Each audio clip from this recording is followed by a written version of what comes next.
Hello students, कैसे हैं आप सब। आईसीटी वर्चुअल क्लासरूम में आपका स्वागत है। मैं विकास। आज हम क्लास 11th का मैथ्स करेंगे बच्चों, और चैप्टर चल रहा है सेट्स। तो उसी चैप्टर को बच्चों आगे हम कंटिन्यू करेंगे।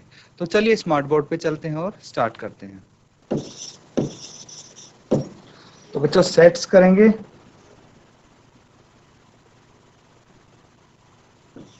एक्सरसाइज 1.5 पर्सनली 1.5 करने वाले हैं हम।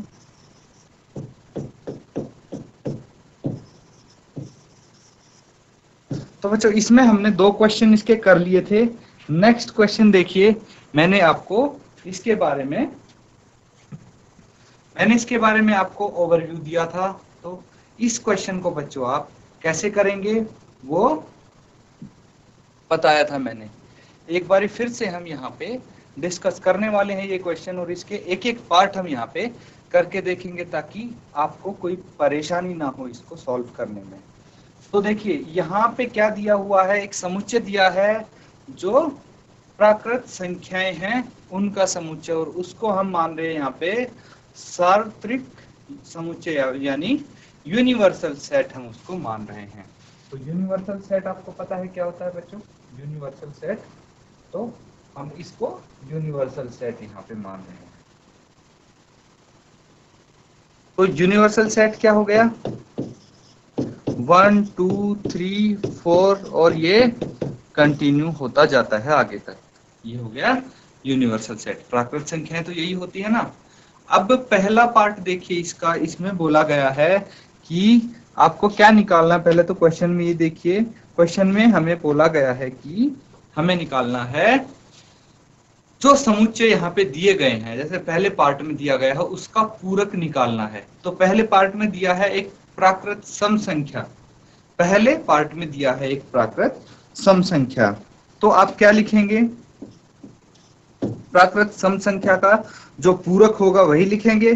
तो प्राकृत सम संख्या का पूरक क्या होता है, x सच दैट x एक प्राकृत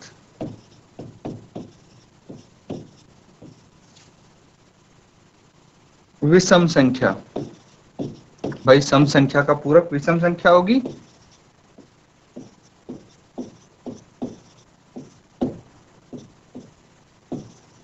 तो हम ये एक प्राकृत विषम संख्या लिख सकते हैं इसको। इसी तरह बच्चों यहाँ पे सेकंड पार्ट देखिए, ये बोला गया है एक प्राकृत विषम संख्या। तो अभी हमने देखा प्राकृत सम संख्या का पूरक प्राकृत विषम संख्या होगी, तो विषम संख्या का पूरक सम संख्या हो जाएगी। तो सेकंड पार्ट में हम लिख देंगे एक प्राकृत सम संख्या। अब देखिए तीसरा पार्ट है x सच दैट x संख्या 3 का एक धन गुणज है। तो संख्या 3 का एक धन गुणज है, इसका पूरक क्या लिख सकते हैं हम, कॉम्प्लीमेंट क्या लिख सकते हैं। इसमें लिख सकते हैं बच्चों कि जो संख्या 3 का एक गुणज ना हो वही होगा ना इसका पूरक। तो तीसरा वाला देखिए, हम इसको किस तरह से लिखेंगे ये आपको आना चाहिए। x such that x belongs to n, मतलब ये एक नेचुरल नंबर है x, और हम बोल सकते हैं 3 का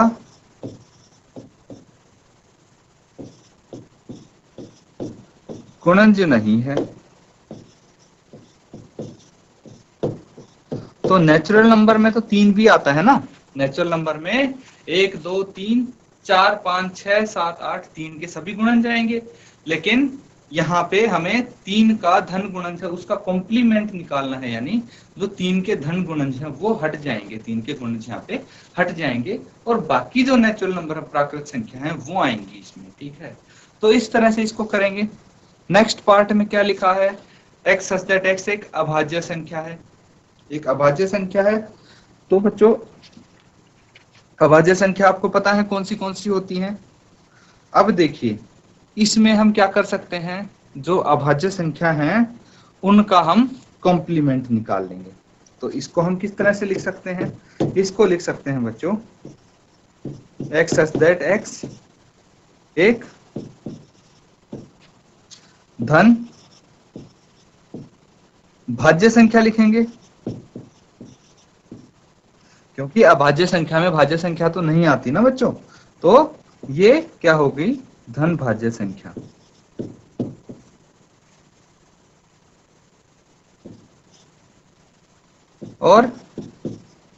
और क्या होगा बच्चों, एक चीज रह गई है, जो बच्चों एक है वो ना ही भाज्य संख्या में आता है ना ही अभाज्य, एक जो है वो अभाज्य संख्या में नहीं आता है बच्चों, ठीक है। तो हमें उसको अलग से रिप्रेजेंट करना पड़ेगा, अलग से दिखाना पड़ेगा, ठीक है, क्योंकि अभाज्य संख्या का जो पूरक है वो वही होगा कि जो अभाज्य संख्या नहीं है वो हम लिख देंगे कॉम्प्लीमेंट में, और अभाज्य संख्या तो एक भी नहीं होती, तो इसीलिए हमें एक भी दर्शाना पड़ेगा, और ना ही वो भाज्य संख्या में आता है, इसीलिए हम ये भी नहीं मान सकते कि भी एक धन भाज्य संख्या हमने लिख दिया है तो वो उसका काम हो गया, इसीलिए हमें एक अलग से यहाँ पे दिखाना पड़ता है। अब फिफ्थ पार्ट क्या कहता है, फिफ्थ बोलता है x such that x 3 और 5 से विभाजित होने वाली एक संख्या है। तो 3 और 5 से विभाजित होने वाली संख्याएं कौन सी होती हैं, क्या आप बता सकते हैं? बहुत सारी संख्या होती है जो हम 3 और 5 से विभाज्य कर सकते हैं। तो इसका सिंपली हम कॉम्प्लीमेंट जो लिखेंगे बच्चों, पूरक जो लिखेंगे वो लिखेंगे कि जो 3 और 5 से विभाजित नहीं होती हैं, जो 3 और 5 से भाग नहीं होती, वो प्राकृत संख्या क्या हो जाएंगी, वो इसका कॉम्प्लीमेंट हो जाएंगी। सिंपली इसको हम ऐसे कर देंगे तो ये इजी है। सिक्स्थ वाला भी देखिए, यहाँ पे एक पूर्ण वर्ग संख्या है, तो बच्चों पूर्ण वर्ग संख्या की बात कर रहे हैं ना, तो इसका कॉम्प्लीमेंट क्या होगा, जो पूर्ण वर्ग संख्या नहीं होगी तो हम लिख देंगे कि ये x एक पूर्ण वर्ग संख्या नहीं है, बस सिंपल है। यहाँ पे सेवंथ देखिए, x such that x एक पूर्ण घन संख्या है। तो अभी वर्ग की बात की थी ना बच्चों, अब हम घन को भी ऐसे लिख देंगे कि x एक पूर्ण घन संख्या नहीं है, ठीक है बच्चों। और x क्या है, एक नेचुरल नंबर होता है, x नेचुरल नंबर को बिलोंग करता है, ये लिख देंगे। एट्थ वाला देखिए, अब यहाँ पे एट्थ वाला हम करते हैं, इसको ध्यान से देखेंगे आप। x such that x plus 5 is equal to 8 है, तो इसका मतलब क्या हो गया, ये चीज आप समझेंगे। 8 है, आठवां, यहाँ पे हमें बोला जा रहा है x plus 5 is equal to 8 है, तो x कितना हो गया, यहाँ पे 5 को मैं दूसरी तरफ लेके जाऊंगा तो 8 minus 5 3 आ जाएगा, कितना आ जाएगा, 8 minus 5 हम यहाँ पे लिखेंगे, क्योंकि 5 दूसरी तरफ जाके माइनस हो जाएगा, और ये x आ गया 3। तो यहाँ पे यही बोला जा रहा है कि x की वैल्यू 3 है बच्चों, ऐसा एक हमारे पास समुच्चय है, सेट है। इसका पूरक निकालना है हमें, ये तो सेट है बच्चों, समुच्चय है, तो ये आंसर नहीं होगा, इसका हमें पूरक निकालना है। तो इसका पूरक क्या हो जाएगा बच्चों, इसका पूरक हो जाएगा, हम लिख सकते हैं x such that x belongs to natural number, एक तो प्राकृत संख्या हो गया x, और x इक्वल टू 1 हो सकता है, 2 हो सकता है, लेकिन 3 नहीं होगा, क्योंकि 3 तो यहाँ आ गया ना, और इसका हमें कॉम्प्लीमेंट निकालना है, तो 4 5 और ये आगे तक चलता जाएगा। इस तरह से इसको करेंगे बच्चों, आप ध्यान से देख लें आप हमने कैसे किया है इसको, और अगर कोई डाउट हो तो आप पूछ सकते हैं बच्चों, कमेंट कर सकते हैं, चैट के माध्यम से आप पूछ सकते हैं। तो इसको बच्चों नोट डाउन करें, अच्छे से ध्यान से देखें। पार्ट 8 काफी इंपॉर्टेंट है यहाँ पे, तो पार्ट 9वां 10वां 11वां इसी तरह से होगा, हम इनको भी करेंगे, पर पहले पार्ट 8वां आप ध्यान से देखें, फिर 9वां 10वां और 11वां को आप सॉल्व करने की कोशिश करें। तो बच्चों अब देखिए कि जैसे हमने 8वां किया था उसी प्रकार से हम नेक्स्ट करेंगे, और नेक्स्ट क्या है बच्चों, यहाँ पे 9th आता है, 9th में दिया गया है हमें, हम नेक्स्ट पेज पे इसको कर सकते हैं। जो 9वां है वो दिया गया है x such that x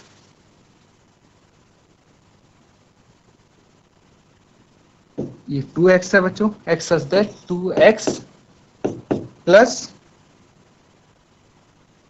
5 is equal to 9 है। तो इसका पहले तो हम सेट निकालेंगे बच्चों, समुच्चय निकालेंगे, फिर उसके बाद उसका पूरक निकालेंगे। तो सेट तो आप बता सकते हैं ना बच्चों क्या है, तो बताइए सेट क्या है, निकाल के मुझे इसका अब आंसर अपने कमेंट्स में भेज दीजिए बच्चों, चैट के माध्यम से इसका आंसर भेजिए। क्या आएगा सेट? 2x प्लस 5 9 के बराबर है, तो 2x कितना हो जाएगा? 5 को हम दूसरी तरफ लेके जाएंगे तो 9 माइनस 5, और ये कितना आ जाएगा? 2x is equal to 9 minus 5 4 आ गया, और x इज इक्वल टू कितना आ गया? 4/2। 2 से इसको काट देंगे तो x आ गया 2। तो ये समुच्चय कितना है बच्चों? ये समुच्चय में इसमें सिर्फ 2 है, इस सेट में सिर्फ 2 है। इसका पूरक निकालना है हमें, तो इसका पूरक क्या निकलेगा?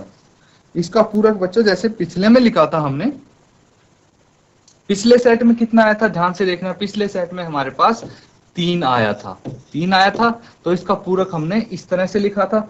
इसी तरह यहाँ पे 2 आया है, तो बिल्कुल सेम तरीका हम यूज करेंगे इसका पूरक लिखने के लिए। हम क्या लिख सकते हैं? x such that x natural number है और x इक्वल टू 1। 2 नहीं लिखेंगे यहाँ पे क्योंकि 2 तो उसमें था, तो इसको हम नहीं लिखेंगे बच्चों। क्या लिखेंगे हम? 1 3 4 5, और ये कंटिन्यू होता रहेगा क्योंकि ये तो नेचुरल नंबर है x। तो इस तरह से हम इसका पूरक सेट निकाल सकते हैं। नेक्स्ट क्वेश्चन 10वां देखिए बच्चों, यहाँ पे बोला गया है x such that x greater than equal to 7। यही बोला गया है x 7 से बड़ा है या फिर 7 के बराबर है।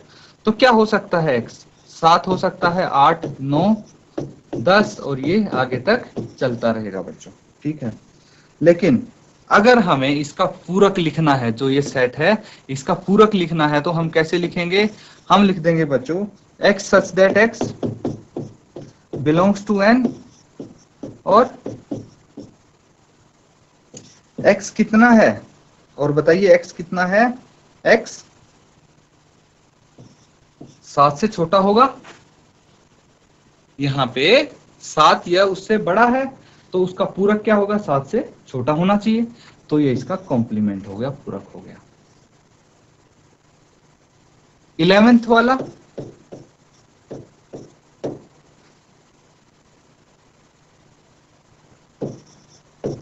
x such that x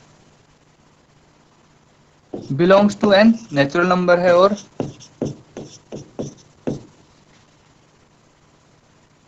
दो x plus 1 greater than 10। 2x plus 1 10 से बड़ा है बच्चों, ठीक है। तो यहाँ पे हमारे पास क्या आ गया? ये ग्रेटर देन का साइन आ गया बच्चों। अब हम क्या करेंगे? यहाँ पे x की वैल्यू हम निकाल लेंगे। जैसे बच्चों इक्वल टू होता था वैसे उसमें करते थे, यहाँ भी वैसे ही करेंगे। तो 2x क्या हो जाएगा? Greater than 10। एक उस तरफ जाएगा ये, और ये -1 हो जाएगा। तो 2x कितना आ गया? Greater than 9। तो x कितना आ गया? अब यहाँ पे 2 मल्टीप्लाई हो रहा है, तो दूसरी तरफ जाके हम उसको डिवाइड में भेज देंगे, और ये कितना आ जाएगा? ये आ जाएगा 4.5। तो x इज ग्रेटर देन 4.5। तो x कितना आ गया यहाँ पे? ये समुच्चय कितना आ जाता है? देखिए नेचुरल नंबर है और 4.5 से बड़ा है, मतलब 5 होगा, 6 7 8, और ये आगे तक चलता जाएगा। पर हमें तो इसका कॉम्प्लीमेंट निकालना है, पूरक निकालना है। तो इसका पूरक हम कैसे कर सकते हैं बच्चों? इसका पूरक हम निकाल सकते हैं x such that x belongs to natural number, natural number है, और हम क्या बोल सकते हैं? और x क्या है? 4 से छोटा है, x 4 के बराबर या उससे छोटा है, आप ये बोल सकते हैं। क्योंकि यहाँ तो 5 से शुरू हो रहा है ना, तो हम इसको बोल सकते हैं कि x 4 के बराबर या उससे छोटा है। तो इस तरह से बच्चों हम यहाँ पे ये क्वेश्चन करेंगे। अब बच्चों यहाँ पे आप इसको नोट डाउन कर सकते हैं, और हम अगले क्वेश्चन की तरफ मूव करेंगे, अगले क्वेश्चन की तरफ पढ़ेंगे। तो देखिए यहाँ पे हमें सत्यापित करना है, प्रूफ करना है। क्या प्रूफ करना है? आप ध्यान से क्वेश्चन को देखेंगे तो आप देख सकते हैं कि यूनिवर्सल सेट दिया है, यहाँ पे U दिया है और A दिया है, B दिया है, 2 समुच्चय दिए हैं हमें, और हमें प्रूव करना है। पहले पार्ट में देखो क्या बोला गया है? A यूनियन B का कॉम्प्लीमेंट बराबर है A complement intersection B complement, ये दिया है बच्चों। तो हम क्या करेंगे, पहले लेफ्ट हैंड साइड लेंगे, क्या करेंगे, बायां पक्ष लेंगे, उसको सॉल्व करेंगे, फिर दायां पक्ष लेंगे, उसको सॉल्व करेंगे, और दोनों बराबर आने चाहिए, तो ये सत्यापित हो जाएगा। तो ये बच्चों थोड़ा सा आप टाइम लेके इसको सॉल्व करके देखिए। इस तरह के क्वेश्चन भी हम कर चुके हैं, उम्मीद है आप इसको कर पाएंगे। सॉल्व करके देखिए और आप बताइए मेरे को कमेंट्स में कि आपका ये हुआ या नहीं हुआ, यस या नो आप टाइप करके भेजिए, तभी मुझे पता लग पाएगा कि आपको ये आ गया, अच्छे से सॉल्व हो जाता है आपसे या नहीं। थोड़ा सा आप समय लेके इसको सॉल्व कीजिए। तो देखिए बच्चों, यहाँ पे हम लेफ्ट हैंड साइड को करेंगे, तो लेफ्ट हैंड साइड की तरफ क्या है, ए यूनियन बी, और इसका इंटरसेक्शन हमें करना पड़ेगा। उसके लिए सबसे पहले हम ए यूनियन बी लिख सकते हैं, है ना, बाद में हम इंटरसेक्शन कर लेंगे। तो ए यूनियन बी में क्या क्या आएगा ये आप ध्यान देखिए। ए के तो सभी एलिमेंट्स आएंगे, सभी अवयव आएंगे, 2 4 6 8 सभी अवयव यहाँ पे लिख सकते हैं हम। उसके बाद बी के वो अवयव आएंगे, बी के भी हम सभी अवयव लिखेंगे, लेकिन हमें रिपीट नहीं करना बच्चों। जैसे 2 ए में आ चुका तो ये हम यहाँ पे नहीं लिखेंगे, लेकिन 3 5 और 7 तो हम लिख सकते हैं। तो ये हो गया इनका यूनियन ए और बी का। अब इसका हमें कॉम्प्लीमेंट लिखना है, ए यूनियन बी और इसका कॉम्प्लीमेंट यानी पूरक। यानी जो ए यूनियन बी में है, ठीक है, उनको हम हटा देंगे, किससे, हम यू से, जो यूनिवर्सल सेट है उससे हम इन चीजों को हटा के बाकी लिख देंगे। तो यू में क्या है, एक है, एक लिख देंगे। लेकिन जो 2 ए यूनियन बी में आ गया उसको हम हटा देंगे, 3 को हटा देंगे, 4 को, 5 6 7 और 8 को हटा देंगे, यहाँ पे 9 बच जाएगा, बस 1 और 9। तो ए यूनियन बी का इंटरसेक्शन ये हो जाएगा, ठीक है। इसमें हमने क्या किया है, इसमें हमने किया है जो यूनिवर्सल सेट है उसमें से ए यूनियन बी का हमने माइनस कर दिया है, ठीक है। अब देखिए हमें राइट हैंड साइड सॉल्व करना है। राइट हैंड साइड कैसे सॉल्व करेंगे, ए और बी आपको पता है बच्चों। ये देखिए मैं फिर से आपको समय दे रहा हूं कि आप यूनियन ए और बी तीनों सेट आप नोट कर लें, अपने पेज में, पेपर में नोट कर लें बच्चों इनको, क्योंकि ये आपको बार बार देखने की जरूरत पड़ेगी, इसलिए मैं बोल रहा हूँ कि आप नोट कर लें, इसको लिख लें जो ये तीनों सेट हैं। फिर हम आगे करेंगे, राइट हैंड साइड करेंगे। तो देखिए बच्चों, अब राइट हैंड साइड में क्या है,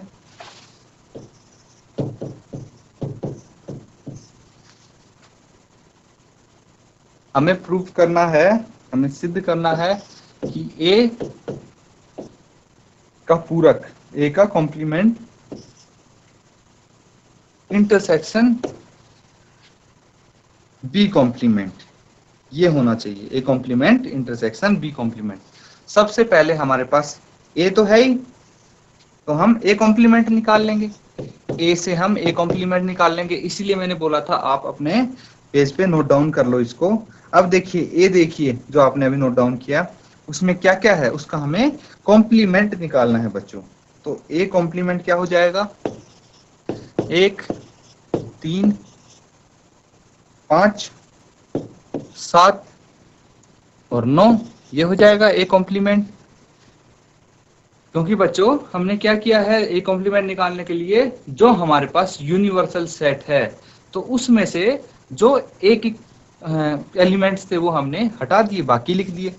बी कॉम्प्लीमेंट हम कैसे लिखेंगे, यूनिवर्सल सेट में से जो बी के एलिमेंट्स थे, अवयव थे, वो हटा देंगे। तो यहाँ पे क्या आ जाएगा बच्चों, 1 2 नहीं आएगा और 3 नहीं आएगा, क्या आएगा, 4 6 8 और 9, ये आ जाएगा। अब हमें इन दोनों का क्या करना है, इंटरसेक्शन करना है बच्चों। क्या करना है, ए कॉम्प्लीमेंट का इंटरसेक्शन बी कॉम्प्लीमेंट के साथ। तो क्या लिख सकते हैं, इन दोनों में जो कॉमन होगा वही लिखते हैं बच्चों। इंटरसेक्शन आप भूल तो नहीं गए करना, अभी नहीं भूलना चाहिए आपको। इनका हम क्या करेंगे, दोनों का इंटरसेक्शन, मतलब दोनों में जो कॉमन है। तो एक तो ये 1 कॉमन है और एक ये 9 कॉमन है। ये लिख देंगे। तो अब आप देख पा रहे होंगे कि लेफ्ट हैंड साइड भी 1 और 9 आया था और राइट हैंड साइड भी 1 और 9 आया है। तो हमें ये सत्यापित करना था, ये तो हो गया। इसी तरह बच्चों हम इसका सेकंड पार्ट भी कर सकते हैं।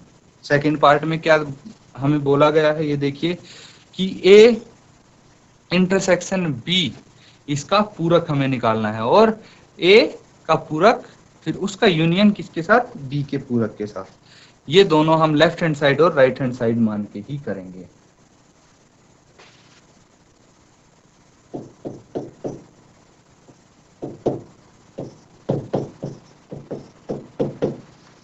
लेफ्ट हैंड साइड में हमें क्या निकालना है, ए इंटरसेक्शन बी और इसका कॉम्प्लीमेंट हम निकालेंगे। तो ठीक है, हम ए इंटरसेक्शन बी निकालते हैं पहले। ए इंटरसेक्शन बी कैसे निकलेगा, ए और बी के एलिमेंट्स में जो कॉमन होगा वही तो आएगा ए इंटरसेक्शन बी। और आप देख पा रहे हैं कि ए और बी में कॉमन सिर्फ 2 है, तो हम ए इंटरसेक्शन बी 2 लिख सकता है। लेकिन ए इंटरसेक्शन बी का अगर हमें पूरक निकालना है तो यूनियन सेट में जो है, यूनियन में जो है उसको, यूनिवर्सल सेट में जो है उसमें से हम ए इंटरसेक्शन बी को हटा के बाकी चीजें लिख देंगे। तो क्या क्या आ जाएंगी, 1 3, 2 तो हम हटा सकते हैं क्योंकि इसमें 2 ही है, 3 4 5 6 8 और 9, ये चीजें हम यहाँ पे लिख सकते हैं। अब ये लेफ्ट हैंड साइड हो गया। राइट हैंड साइड को भी आप इसी तरह सॉल्व करेंगे। राइट हैंड साइड में क्या पूछा गया है हमसे, ए का पूरक इंटरसेक्शन बी का पूरक, ये पूछा गया है। इन दोनों को इंटरसेक्शन नहीं बच्चों, ये यूनियन होगा। यूनियन बी का पूरक हम क्या लिख सकते हैं, तो ए का पूरक हम निकाल लेंगे पहले। ए का पूरक कैसे निकालेंगे, जैसे पिछले वाले में निकाला था, हमने निकाला था ए का पूरक और बी का पूरक क्या निकाला था, 1 3 5 7 9। बी का पूरक हम निकाल लेंगे, क्या निकाला था, 1 4 6 8 और 9। अब हम क्या करेंगे, इनका बच्चों हम यूनियन निकाल लेंगे। क्या निकाल लेंगे, इनका यूनियन हम निकाल सकते हैं। तो इन दोनों का यूनियन क्या आएगा बच्चों, किस किस का, ए कॉम्प्लीमेंट और बी कॉम्प्लीमेंट का यूनियन। इसका यूनियन निकालने के लिए देखिए बच्चों, पहले हम ए के एलिमेंट्स लिख लेते हैं, 1 3 5 7 9, फिर बी के एलिमेंट लिख लेते हैं, लेकिन जो दोनों में कॉमन आ रहे हैं, रिपीट नहीं करने हमें, इसीलिए 4 6 और 8 ये एलिमेंट्स हम लिखेंगे। तो देखिए बच्चों ऑर्डर में नहीं है ये, ठीक है। यहाँ पे पहले 1 3 4 5 6 7 8 9 है और यहाँ पे 1 3 5 7 9 फिर 4 6 8 है, तो उससे फर्क नहीं पड़ता। अवयव सारे होने चाहिए, हम उनको आगे पीछे लिख सकते हैं। तो देखिए दोनों में, इसमें और इसमें एलिमेंट्स सेम हैं, इसीलिए दोनों बराबर हो जाते हैं। तो आप बोल सकते हैं left hand side equal to right hand side. इसको आप नोट डाउन कर लें, इसको बच्चों आप नोट डाउन कर लें प्रॉपरली। तो बच्चों आज के लिए हम बस इतना ही करेंगे। जो भी देखिए क्वेश्चंस आज हमने किए हैं काफी आपके लिए इम्पोर्टेंट होने वाले हैं, और हमने ये ज्यादातर क्वेश्चन रिवाइज ही किए हैं, मतलब पहले आप कर चुके हैं इस तरह के क्वेश्चंस और ये चीजें आप कर चुके हैं, तो बहुत सारी चीजें हमने कंबाइन इसमें की हैं। जैसे मैं एक बारी आपको बता देता हूं कि हमने क्या क्या चीज इसमें की है। तो देखिए इंटरसेक्शन आपको निकालना आता है, पहले आप सीख चुके हैं, तो इंटरसेक्शन हमने निकाला। फिर यूनियन आपको निकालना आता है, आप पहले कर चुके हैं ये चीज, बस हमने वो चीज यूनियन निकाली है। फिर पूरक निकालना आप सीख चुके हैं, उसके क्वेश्चन कर चुके हैं, वो चीज हमने निकाली। बस इसमें फर्क क्या है कि ये तीनों चीज हम एक क्वेश्चन में कर रहे हैं। पहले क्या थे कि इंटरसेक्शन के क्वेश्चन अलग थे, आपके यूनियन के अलग थे, पूरक निकालना है तो अलग से क्वेश्चन था, अब एक क्वेश्चन में कंबाइन कर दिया। धीरे धीरे बच्चों लेवल बढ़ता है तो इसी तरह के क्वेश्चन आते हैं आपके पास, क्या दो चीज कंबाइन एक साथ आ जाएंगी क्वेश्चन में या फिर एक चीज आ जाएगी। तो बच्चों आप इसमें कंफ्यूज बिल्कुल ना हो, ये बहुत ही आसान क्वेश्चन है, आसान एक्सरसाइज है। तो ऐसे ही आप प्रैक्टिस करते रहिए बच्चों, जितना प्रैक्टिस करेंगे उतना ही अच्छे से आपको आ जाएगा। तो आज का लेक्चर बस हम यहीं पे खत्म करते हैं। Thank you and have a nice day.